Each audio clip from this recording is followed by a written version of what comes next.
Starting at 10:30 a.m., the Confederate forces made 8 separate frontal assaults towards the Union positions in and around an area that we know today as the Hornets Nest.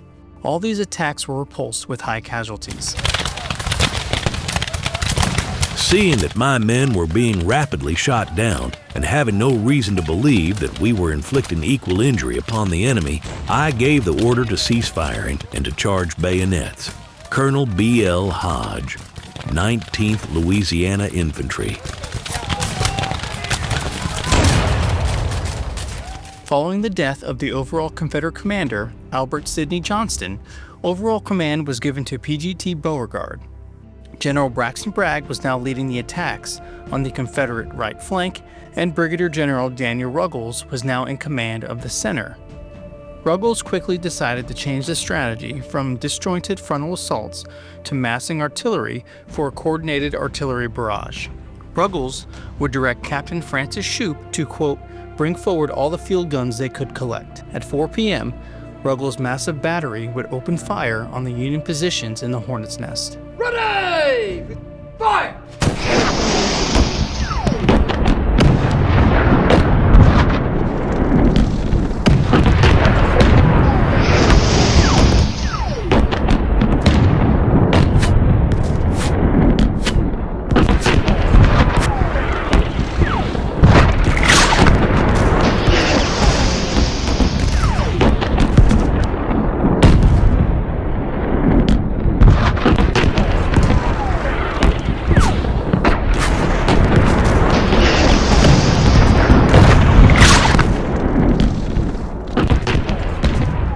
So we are currently in a position known today as Ruggles Battery. Now this area of the Confederate line was under the command of Brigadier General Daniel Ruggles. Now Daniel Ruggles was a division commander in Bragg's Corps, and him along with a few other Confederate leaders here sensed the futility of these frontal assaults. I believe the Confederates made almost 8 frontal assaults on the Union position in and around the Hornets' Nest. Now they began gathering any available artillery in the area and lining it up on the western side of Duncan Field here, and they wanted to pound the Union position into submission, and they amassed 53 guns, and shortly after 4:30 a 30 to 45 minute barrage commenced, which at this time in the war was the largest concentration of field artillery experienced on any North American battlefield. Now, it's still unclear how effective the barrage was against the Union line. However, it did succeed in driving off many of the Union batteries defending the Hornets' Nest here. So right now we are walking along the line where Ruggles Battery would have been positioned, and panning to my left, the Union position was in that far wood line here. So just imagine 53 guns firing as fast as they could for almost 45 minutes, just pounding the Union positions here. Imagine the concussion from these guns, and then imagine being on the receiving end of this barrage here. So after numerous failed Confederate attacks in and around this area, they began shelling the Union position here, and in an attempt to not only keep their heads down and drive off the artillery, but now they can start maneuvering more men to this area and putting more pressure on the Union line. A shell bursts directly in our front, and a jagged piece of iron tears his arm nearly off that it hangs by a slender bit of flesh and muscle, and he, Captain Bob Littler, jumps to his feet and, crazy with the shock and pain, shouts, "Here, boys, here!" and drops to the ground insensible. John T. Bell, 2nd Iowa Infantry. I ordered my men to lie down and hold themselves in readiness to resist any attack, which they did, and remained in that position until ordered to fall back at 5 p.m., holding the Rebs in check and retaining every inch of ground it had gained in the morning, being all the time under a galling fire of canister, grape, and shell, which did considerable execution in our ranks, killing several of my men and wounding others. Lieutenant Colonel James Parrott, 7th Iowa.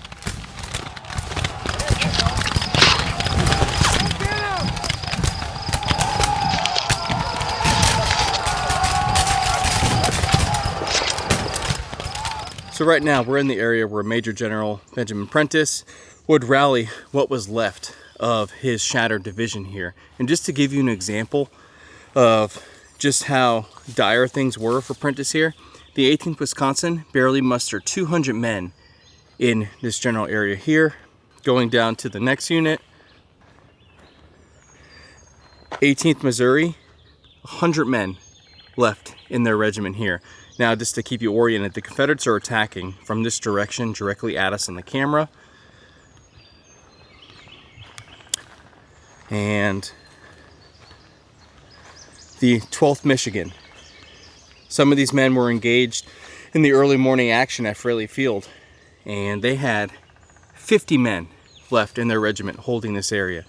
So just to show you how dire things truly were for the Union on the first day of the battle here, this is the general area where just mere fragments of Prentiss's division would hold out against numerous Confederate attacks.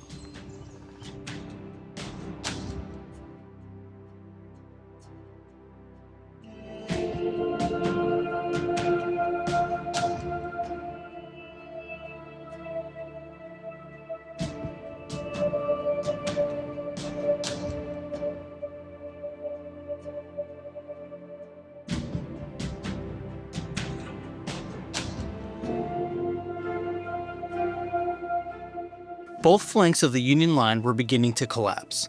The first to give way was Stephen Hurlbut's division on the Union left or Confederate right. Union troops here were under attack by 3 separate Confederate brigades. Hurlbut was forced to order a withdrawal to Pittsburgh Landing. Now, following Ruggles' artillery barrage, things began unraveling pretty quick here for the Union. So again, we're standing in the area where Prentiss had his division. To our left would have been the division of Hurlbut, and they began pulling back towards Pittsburgh Landing under increasing pressure on their flanks. So now Prentiss had no support on his left flank, and in turn he had to refuse his line. So originally his line is oriented this way, so now he had to take what few men he had and stretch out his line to cover his flank, stretching in this direction here. And we're in the general area where Prentiss's division would meet Hurlbut's division, so now there's just nothing on our flank. And again, you can see just mere remnants of this division are trying to hold this area, and now they have no support on one of their flanks, and the threat of being encircled is increasing here. Imagine being on the receiving end of this massive Confederate artillery barrage. We're talking over 50 guns firing for nearly an hour. And you have solid shot ripping through the trees, just cutting through anything in its path. You have shells exploding above your head, raining down debris.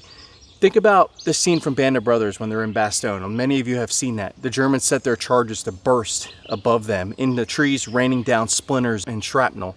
That's what's happening here. Shells bursting above and just huge chunks of wood falling among the men. You have shells screaming past you. You have men being hit. And this lasted almost an hour here. And this is after a full day of fighting here.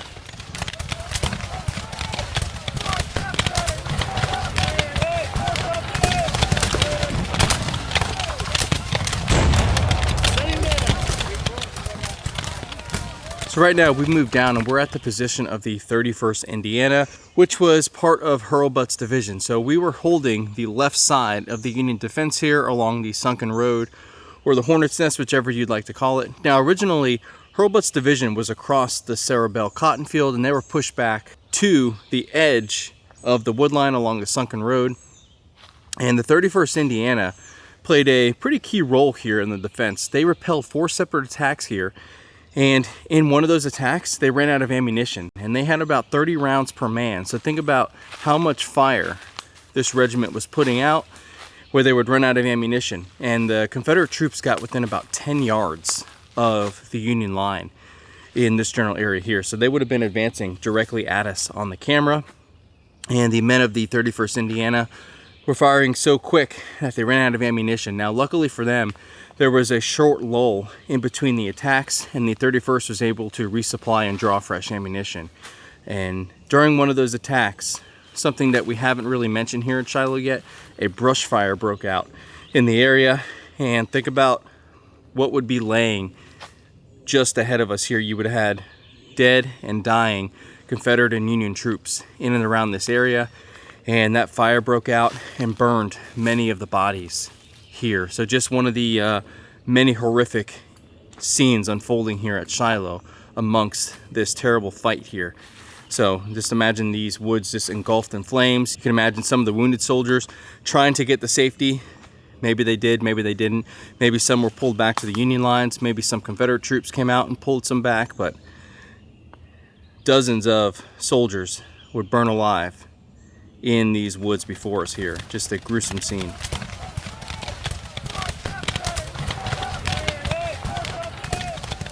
The piles of the enemy's dead, which were lying along our front when he retreated, attested to the accuracy and steadiness of the fire. Colonel Charles Cruft, 31st Indiana Infantry. The regiment entered a dense thicket of undergrowth. Here we engaged the enemy 3 different times and braved a perfect rain of bullets, shot and shell. Exposed, facing great odds. With the enemy in front and on the flank, the regiment endured a murderous fire until endurance ceased to be a virtue. Colonel James F. Fagan, 1st Arkansas Infantry. On the Union right flank, William Wallace's division was also facing increased pressure after McClernand and Sherman's divisions were finally driven back. Wallace would order his men to begin a fighting retreat. By 4:45 p.m., 11 of Wallace's 15 regiments had escaped back to Pittsburgh Landing.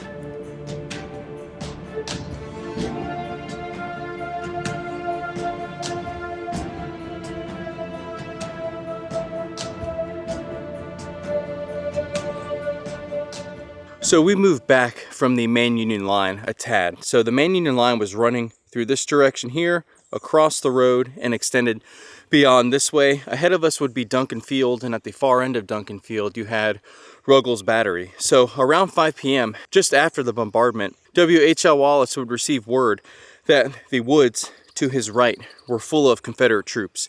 You had Sweeney's brigade holding the Union part of the line here. They were facing increasing pressure. Confederates were starting to get around to the flank, and they began pulling back. And now the woods to our right are absolutely full of Confederate troops. And it was at this moment Wallace knew this was an untenable situation, and before his forces could be cut off, he began ordering a retreat. Now Wallace, who was on horseback, would rise in his saddle to try and get a better view of the field before him, when all of a sudden a Confederate minie ball would strike him above the left ear, and he would fall from his horse lifeless. Now the aides that were accompanying Wallace thought he was dead, and they started to carry his body when they were forced to leave it due to the intense fighting and the threat of being cut off. The next day, Wallace's body would be recovered, and it was discovered that the general was still alive. They found him with the blanket that was placed on him by a Confederate soldier in the day prior. Now Ann Wallace, who was W.H.L. Wallace's wife, was present at the battle. She tried to surprise Wallace on the morning of April 6th of 1862 when the Battle of Shiloh broke out here. She received news her husband was initially dead. Now she rushed to her husband's side. On April 10th of 1862, W.H.L. Wallace would succumb to his injuries, and his last words to his wife, "We meet in heaven." So what we're looking at here is the mortuary monument for W.H.L. Wallace, and this is the approximate location where Wallace would be mortally wounded here. Now we mentioned that Wallace was on horseback, and he would rise in his saddle trying to get a better view of just what was happening here. Remember, the Union lines are just through these trees here when that Confederate minie ball would strike him above the left ear. His aides thought he was dead, and Wallace was still alive at that time, and he would be out in the battlefield in the elements until the Union forces would come back through this area on the following day. But here is the location where W.H.L. Wallace would be mortally wounded here at Shiloh.